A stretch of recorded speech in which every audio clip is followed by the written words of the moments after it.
Hari Om. Samasta Jana Kalyane Niratam Karunamayam Namami Chinmayam Devam Sadgurum Brahma Vidvaram Vasudeva Sutam Devam Kansa Chanuramardanam Devaki Paramanandam Krishnam Vande Jagadgurum Krishnam Vande Jagadgurum.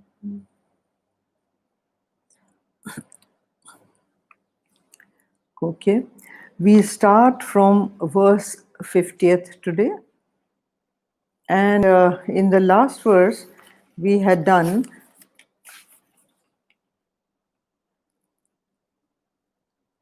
we had done that far lower than the yoga of wisdom is action, O Dhananjaya, and seek thou refuge in wisdom. Wretched are they whose motive is the fruit. He calls them wretched because of their mental condition. Anybody who is a beggar for fruit and expects a certain kind of fruit from his labor, he is a laborer, he is a wage earner, and therefore he can never enjoy the action that he is indulged in. Now the next one is Buddhi yukto jahatiha ubhe sukrita dushkrite tasmad yogaya yujyasva yoga karma sukaushalam. It says, endowed with wisdom, evenness of mind, one casts off in this life both good deeds and evil deeds. Therefore, devote thyself to yoga. Yoga is skill in action. Now, in verse 48, you had a definition of yoga which said samatvam yoga uchyate. And in this verse, you have another definition saying yoga karmasu kaushalam. That means skill in action is yoga. See, I want everybody to notice that both these definitions are not the definition of yoga asana. Yoga asana is only a means to achieve an equilibrium in the mind and also health in the body. Here you have two definitions. One definition is samatvam yoga uchyate in verse 48, and the other one is yoga karmasu kaushalam. That means skill in action is yoga. Because that skill in action helps you to achieve your goal. So then what about equipoise that you said samatvam yoga uchyate? As I said in my last talk, that any science gives only one definition of one thing. Here you have very close together two definitions of the word yoga. I also told you that yoga is of various kinds. And any kind of skill which helps you to achieve your goal is called yoga. The effort in one single direction. Any effort will be called yoga if it is made in that one single direction. So here you have two definitions. Now, see, one who is established in the evenness of temper, in the equipoise of the mind, in the calmness and absolutely cool, collected mind, that is also called yoga. That is step number one. And this is a consecutive step number two, which it will result in yoga karmasu kaushalam, that if you have an equipoised mind, if you understand that the agitations of the mind will not help you achieve your goal, then that is what is skill in action. That is also called yoga. It is like he says, yoga is skill in action. It is like without being attached to. What is the wisdom? The wisdom is that without being attached to the fruit, if you work, that means you have no anxiety for the fruit. Not that you give up the fruit, fruit you will in any case get. You will get it. But here it is endowed with the wisdom. So it says, what is the wisdom? The wisdom is that whatever fruit I get, I will accept. I let me put in my best with a cool, collected mind. Because it is only that kind of mind, a absolute concentrated, quiet mind. See the mind of a scientist in a lab when he is doing some kind of great research, he is involved in some great research, that is a Mahayogi. An artist who's so much with his painting that days on end he forgets to eat, he forgets to bathe, he forgets that he will how much money that painting will fetch. He doesn't think. He is so engrossed in the painting, that is Mahayogi. And that is what creates genius. That is what creates great work of art or great discoveries in science, right? So the evenness of mind where you are not looking at the fruit, you are looking at the action that you are doing and you are fully calm and concentrated. That is what he says is done. So that is almost acting with gloves on. That means you do not get the infection of worry for the fruit of action, but you are nicely and skillfully doing the action. Now, see, he says over here that reactions of merit and demerit are left on the mental composition in the form of vasanas and sanskars.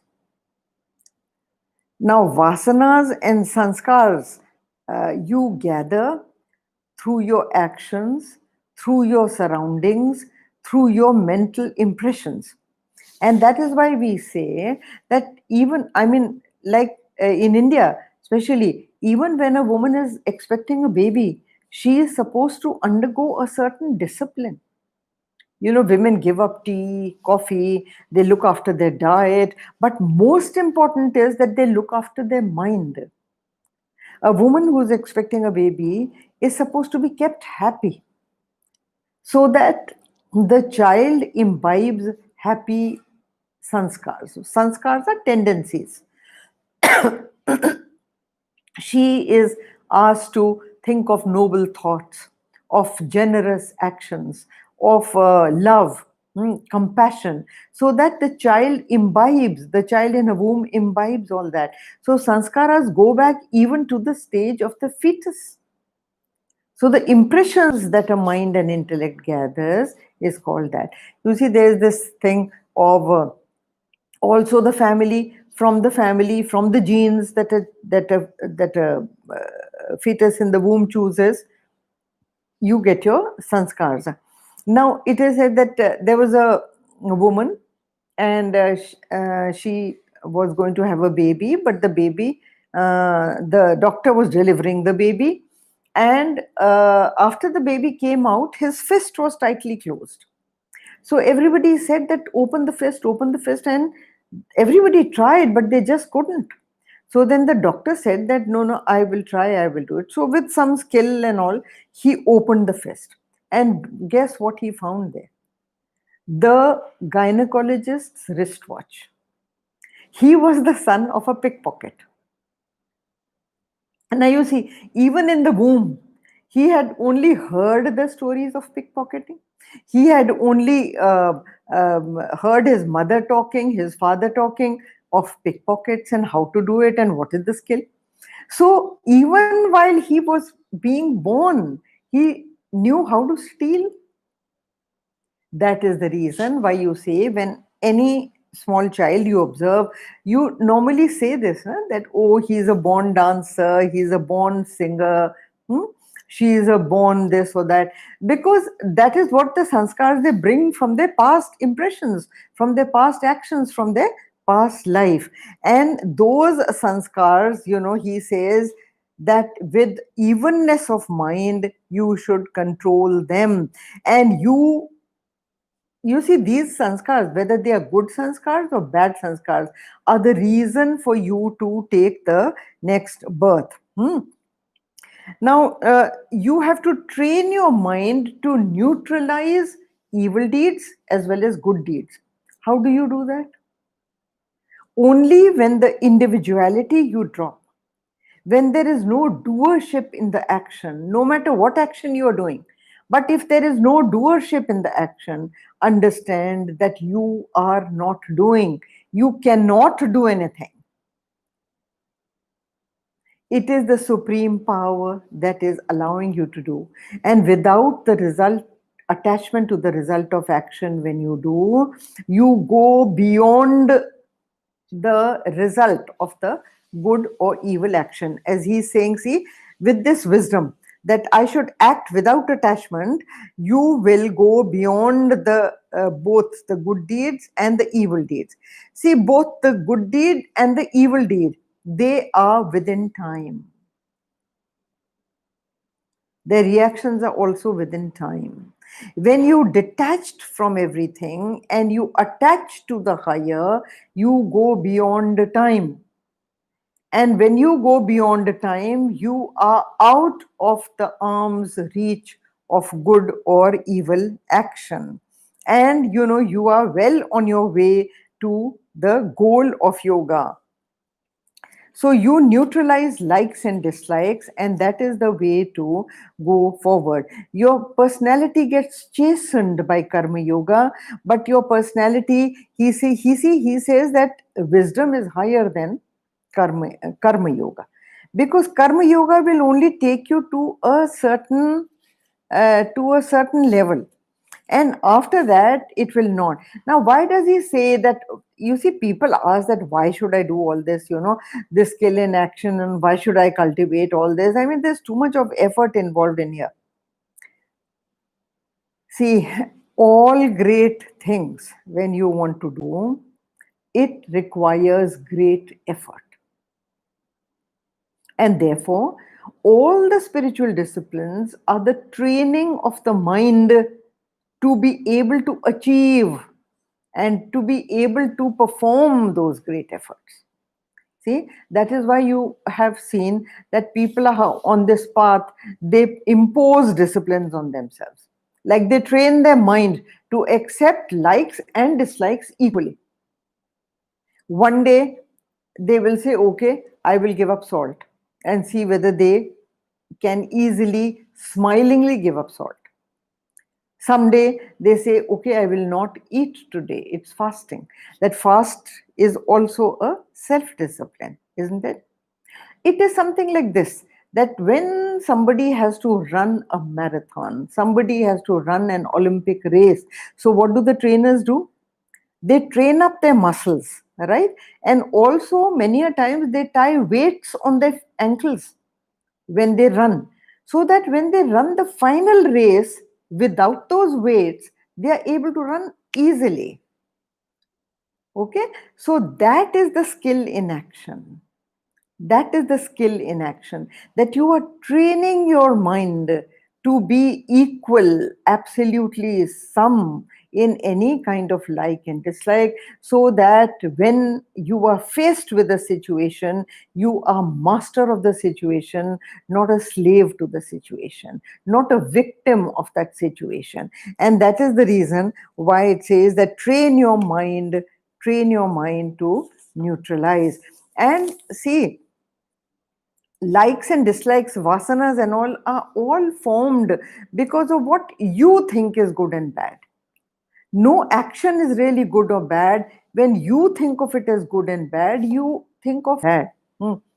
Also, in the last verse, in the 48th verse, when he says equanimity, samatvam yoga uchyate, he had said. Now, a lot of people may misunderstand that to mean sloth, to mean laziness, to mean inaction, to just feel that I don't need to do anything. I am okay. Whatever I get is okay. Whatever happens is okay. So that generates a little sloth in the mind. So to correct that equanimity does not mean inaction or laziness or sloth, but it means equality in the mind, equanimity in the mind means that will lead to skill in action. If your mind is equipoised, it will lead to skill in action. And that is what is mastering the action over here. So you have to develop a discriminative intellect and also see what to give up and what to go for. If you are not discriminative, then you can go into running after sensual pleasures without any stopping. Even while you are doing karma, you will get attached to things, and then there will be emotional weaknesses. There will be concerns about your physical security, and all those will lead to weakness where you will not be able to perform correctly. You will not be freed from the chains of attachment if you do that. Now, in the second definition, which says skill in action, Vyasa means over here, uh, as he means over here, that evenness in the mind will lead to skill in action. And skill in action is dexterity in action, will happen if you have equanimity. Okay, so it is the result of equanimity. And therefore, our science book here is not wrong because it gives two definitions, one which is necessary and which will necessarily lead to the other. So, if that is understood, so samatvam yog uchyate is also right, and yoga karma sukoshalam is also right. Now, the vasana pressure in an individual is the one that creates those ups and downs in the mind. So we have to learn to go beyond the vasana pressure. Now, vasana pressure is what? Your likes and dislikes whip you into action. When you like something, your body will be propelled in that direction.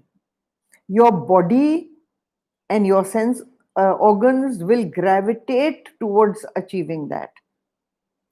So, what you want to achieve, what your intellect tells you is right for you, you will not go towards that. You will go towards satisfying your sense pleasures.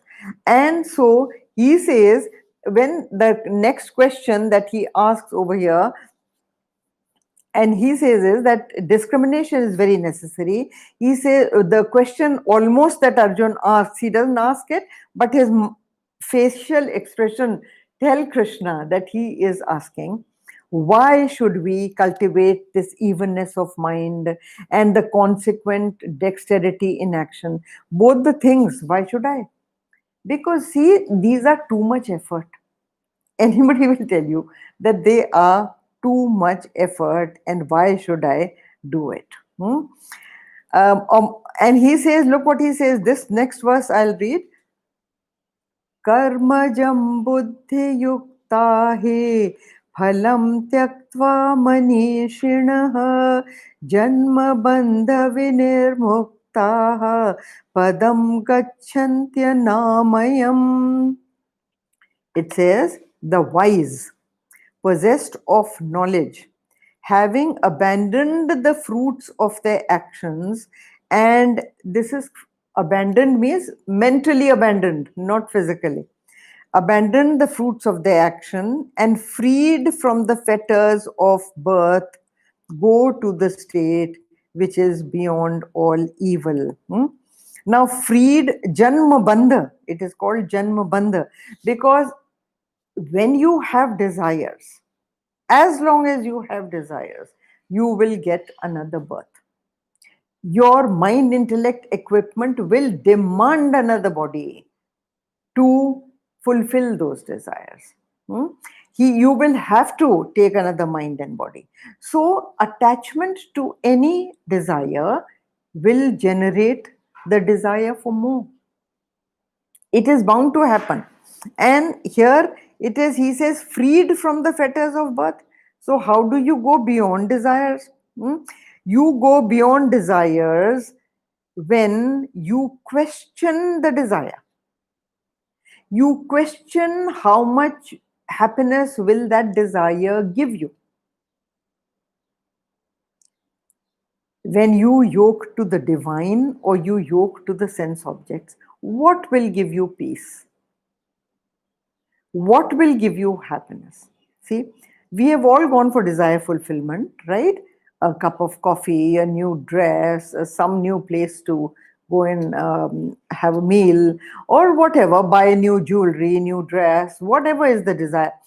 Now, all those desires, you must have noticed, that give you pleasure for a short period, and very soon they lose their charm. So, what are you looking for? One, running after one pleasure, then running after another pleasure, then running after another pleasure, and one after the other. They give you a very short lived pleasure. They give you a very, very short lived happiness, and they move out from your life. And then your intellect is continuously making plans of how to get more pleasure, how to get more pleasure. So it makes you run around. It goes on continuously making you run around. So then, what is the way? Unless you train your mind, huh? And the two things that it suggests is evenness of mind and abandoning all anxieties. When you keep these two, even while exhausting your vasanas, even while going after sense objects, when if your intellect is wise, it will keep in mind these two. Evenness of mind, that means no attachment to the fruit of action. If you attach to the fruit of action, believe me, the moment you get a different kind of fruit, you will react. Your mind will react. It will be agitated. And you say, oh God, why have I got this? Oh God, why this? Oh God, why me? There has to be an evenness of mind. And that evenness of mind alone, when you are established in the higher, your goal is higher. It is not the immediate action. That is wisdom. So when the goal is higher, it frees you of the fear of the six kind of worries and modifications that you have in your body. And those six modifications are birth, growth, decay, uh, disease, old age, and death. These are called the Shatha Vikara in Vedanta. Shatha Vikara means the six kinds of modifications or the six kind of sorrows that the body goes through. All these sorrows, are uh, for sure the body dharma. Nobody can escape them. Every single body goes through this Shathavikara. And these are the six different modifications, the changes which will disturb you. Now, how does one go beyond them? When you go to deeper Vedantic knowledge, which is in the Upanishads, and they all tell you that all these six belong to the body. And the great teachers of Vedanta, the great seers of Vedanta, all roar that you are not the body. So, if you act with the great wisdom that you are not the body, you will go beyond these because you are not attaching yourself to the body. Like, I'll give you an example. You have gone to another level, like a dreamer. Dreamer dreams that his purse is stolen. He is very agitated, and these days the purses don't have just money. Oh my God, They have your identity card and your bank bank cards, and I don't know what all cards, your driving license and this and that. So a purse being stolen is a great calamity, and you are very, very worried. But once the dreamer escapes from that state of dream and wakes up to a waker, can he still be disturbed by that purse that was stolen in the dream? Think about it. He has gone beyond the dream. He has gone beyond the dream identity. Once he goes beyond the dream identity, he is no longer, only a fool will cry for the purse that he lost in the dream. And that cannot. So he goes beyond the reach of the dream purse. He goes beyond the reach of the dream man who was crying. And his antakaran is absolutely peaceful once he wakes up. And he does not. Now, he says that when you do karmas, they only go up to vasana exhaustion or vasana purgation, as they call it. Purging is again a Greek word which means purifying. Huh? See, in the medical terms also they say, we've given you a purgative and that will cleanse your stomach, right? So to purify, it means to purify. So vasana purgation. Now, vasana purgation means the more you act, the more you work with the feeling that I am not the doer of this action, I am doing it propelled by my vasanas, but I am not attached to the fruit of this action, the more that vasana purgation will take place. Believe me, it is true. Karma yoga helps a lot in purifying all the little desires that you had, and those desires were you run after this and you run after that and you run after that, and all those desires get quenched. Now also understand there is a difference. Some people, when there is a bereavement in the family, especially when there is a bereavement or there is a huge business loss, or they have come across a huge emotional hurt, they go through something which in Vedanta is called as the Shamshan Vairagya. That Shamshan Vairagya is called Shamshan Vairagya because if there is a death in the family, a bereavement in the family, people go through this, that I have no desire left. It is natural. They are so disappointed, they are so disheartened that they lose interest in the world, and they all say that we have absolutely no desire left. But when they say that, understand that that is a temporary phase. It is very, very temporary. And very soon, one desire comes, they fulfill that and they enjoy it. Then another one will come and another one will come. But when we say that karma yoga, when you do yoga with the correct discriminative attitude in your mind, not hungry for the fruit of action, not anxious for the fruit of action, it brings about a vasana purgation. That vasana purgation, the example given in Vedanta is, you seen sugar cane? So when somebody chews a little bit piece of sugar cane nicely, you have taken in all the juice, okay? And the dry cud you have thrown out because you don't want it anymore. You have realized that no matter how much I chew, there is no more juice coming from it, right? Now, when you do that, then which fool will turn back and from the dust pick that cut back and put it in his mouth? That no, first I had juice from it, I might get some more juice in it. Nobody will do it. That will be only a big, big fool. Because you have realized, you have understood that there is no more juice in that sugar cane. That is what is called vasana purgation. That means you don't have to make an effort to drop it. It drops off on its own. The desire drops off on its own and permanently drops off on its own. You will be surprised how it happens. I can give you examples from real life, as I always give you the example of marbles or a doll that you used to play with when you were a kid.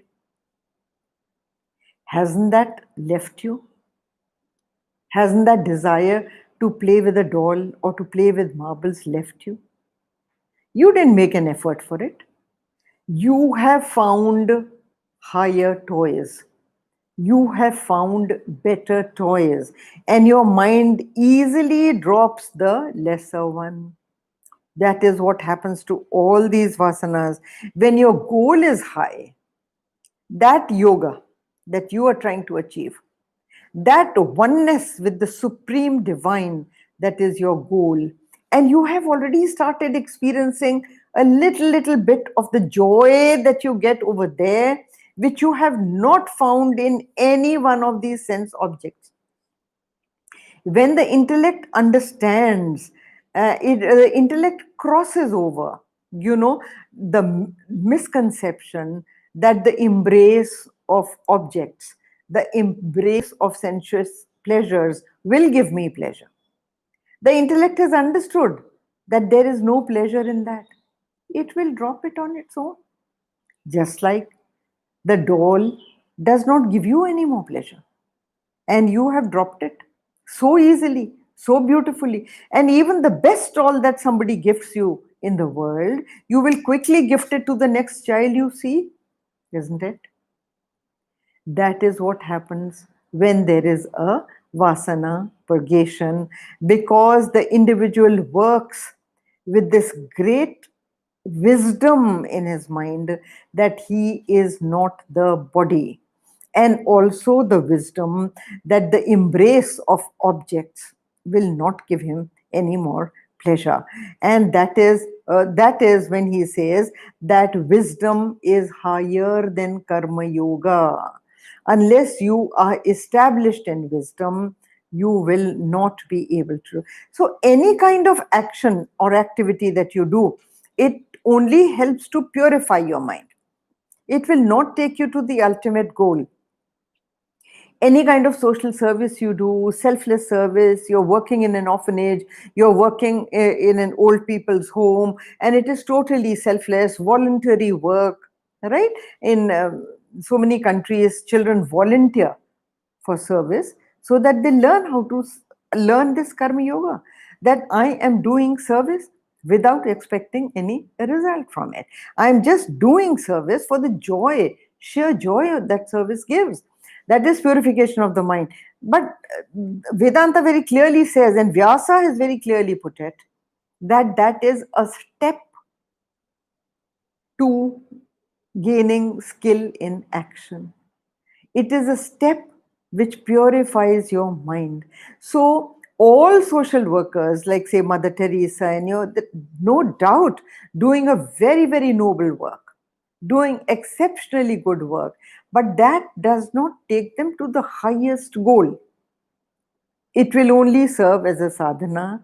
Sadhana means an effort made in a certain direction. You achieve a great purification of the mind. A strange joy arises in your bosom from selfless work and selfless when you give service to others. And that is why so much the importance of service in almost every religion. Christianity, I dare say, is supreme in this. They absolutely and truly believe in service to all mankind, which they continuously do all over the world. They do, across religions, across nations, they do. That selfless service is given in every religion, but so many people calling themselves religious don't follow any of it. They just live for themselves. When you live for yourself, it never the purity of the intellect can take place.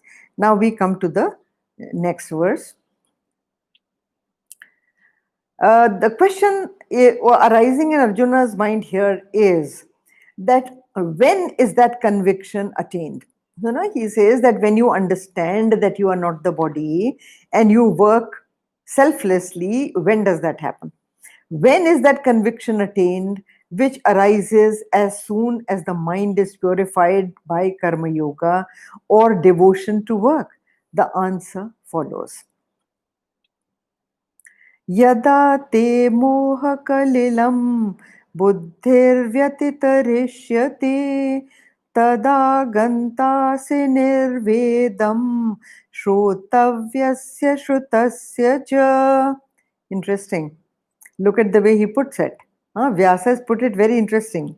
When, see, the question was when. So he says, when your intellect crosses beyond the mire of delusion, then you shall attain to indifference as to what has been heard and what has yet to be heard. Now, this expression, what has been heard and what has yet to be heard, means you can interpret it in many ways. One could be knowledge that you have gained, because Shruti, knowledge was always gained by a teacher's discourse. Previously, even now, if you want true knowledge, it cannot be online and it cannot be bookish. Books cannot answer your questions. It is a one-to-one rapport with your teacher. When you sit near the teacher, when you sit within his energy circle of the vibes that the teacher generates, it is only then that this knowledge gets conveyed. So that is why it was called Shruti. So things that you have heard and things that you have yet not heard, your mind goes even beyond that. This is very interesting because it means sense pleasures experienced and sense pleasures dreamt of but not yet experienced. That is the meaning of Shrotavyasya Shrutasya Cha. That Cha is and. So Shrotavyasya Shrutasya, that means heard and not yet heard. That means experienced and not yet experienced. That means you go beyond the mind. You go beyond the mind and intellect. That is what it is trying to say. That you have understood that you have come to a situation of total fulfillment. And fulfillment and contentment gives rise to a certain kind of equipoise in the mind where the mind is not at all agitated. And again, as I said before, you don't need to make effort for it. You only require understanding. You require understanding of the temporary nature of sense objects and the pleasure that they can give you. Very, very temporary. And I call it pleasure, not happiness, because it is short lived. It is sensory, dependent on sense embrace of the object. Any. So he says this, that this is what it is. Now, when your intellect has gone beyond the demanding for likes and running away from dislikes, embracing the likes and pushing away the dislikes, when the intellect goes beyond that, because it understands that whether it is like or whether it is dislike, they both have the same result. It is a temporary, impermanent, very, very, in Vedanta it is called Kshanabhangur. Kshanabhangur means it is there for a moment. After that, it is destroyed. Then you go on crying for it. That is foolishness. Do you cry for a check that was offered to you in a dream? Once you have woken up, you understand that the dreamer was false, dreamer was false, the check was false, and the dream was false. So once that understanding comes to you, that all these sense pleasures can give you momentary satisfaction and generally result in pain after that. The pain of longing for more. So you want to continue doing that and continue doing that. If you continue doing that, then the mind and intellect equipment is generally gravitates towards another body, and therefore you, to fulfill those desires, therefore you will never be free of birth, one birth, another birth, another birth, and another birth.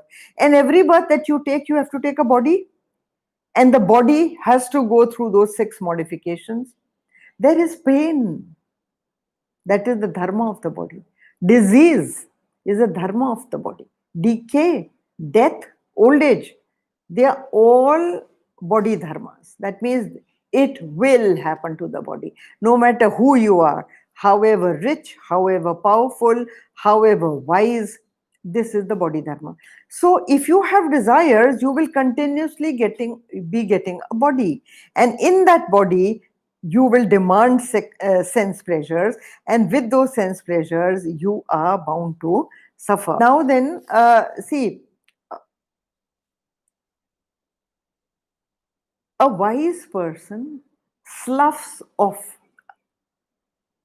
these mental impressions. Just like, you've seen a snake, it sloughs off its outer skin. It doesn't pain the snake.